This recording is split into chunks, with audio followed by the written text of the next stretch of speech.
What's up, risk managers in the chat? My name is Nasdaq Anonymous, and I am addicted to the NQ. Welcome back to my daily report card. Today I was able to profit $2,400 today with a net profit of $4,300. Let's actually go into the trades that I took today. So as you can see, I basically played this range at New York Open.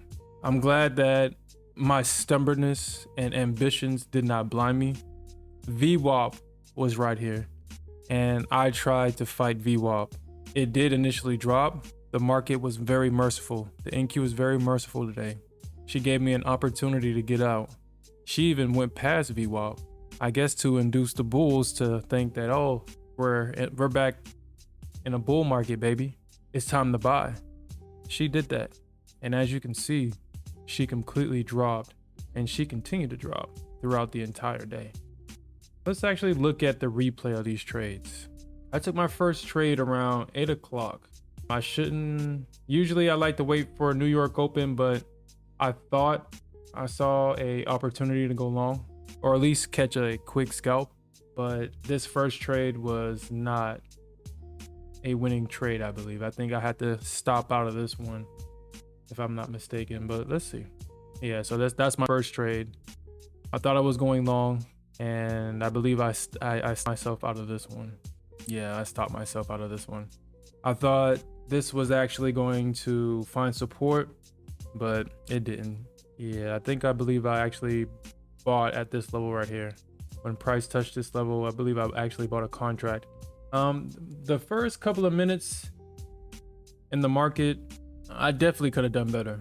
I definitely could have just basically waited for my levels to get hit, but you know, while the market is live and in real time, FOMO is definitely plays a major part in picking positions. You don't want to miss the move, but at the same time, you want to get the best entry, and usually that results in you getting in the move early. So yeah, I bought right there and took that scalp at that position.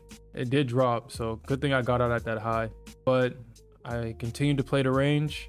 It seemed like this level was holding up, so I continued to buy it at this level until the bears proved that they wanted it more, which they failed to do. So I just continued to buy.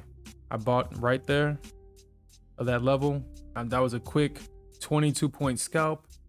I bought as it was falling down. Another 22-point scalp. Yeah. And if I'm not mistaken, I believe price got all the way up to 650. If I remember correctly, VWAP was coming down in this area, and I was almost foolish enough to fight VWAP.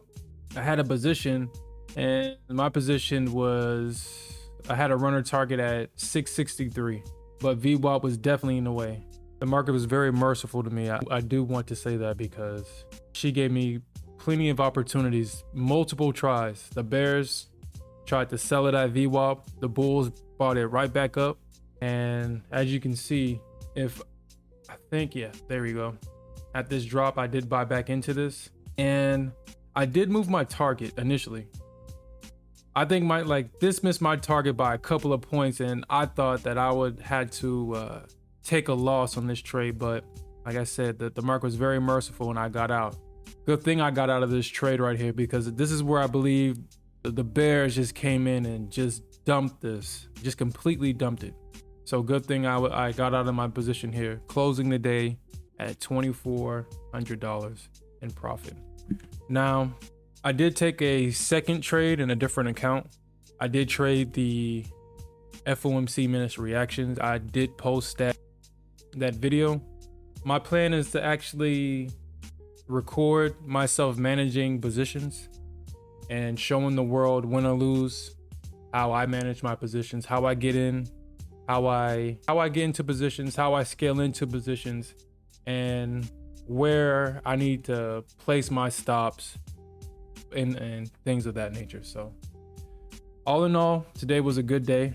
Things that I could have done better was, obviously, we were still in a bear market. Being a bull was lucrative, but it was very hard.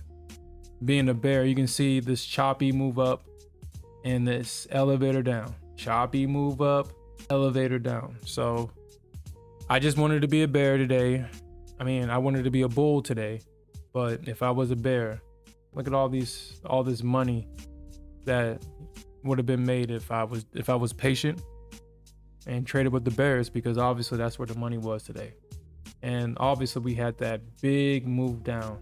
And just like yesterday, I had an opportunity to short pre-market, but I just don't want to get in the habit of trading pre-market. To me, that sounds like an excuse, because it is an excuse, but I try to remind myself that I won't even trade my XFAs pre-market. I wouldn't be able to sleep knowing that I have an open position, or potentially an open position, without me managing it. There's been plenty of times where I'll be up, it'll miss my target, and I wake up where it barely misses my target and it hits my stop. An unnecessary loss, and unnecessary losses like that usually result in trading on tilt. And this year, I really want to be very strategic with my trading this year. So that's all I have. Like, share, and subscribe. I will continue to drop daily report cards. Win or lose, you will see everything. Join us. We do live analysis. And yeah, we'll do this again tomorrow. Peace.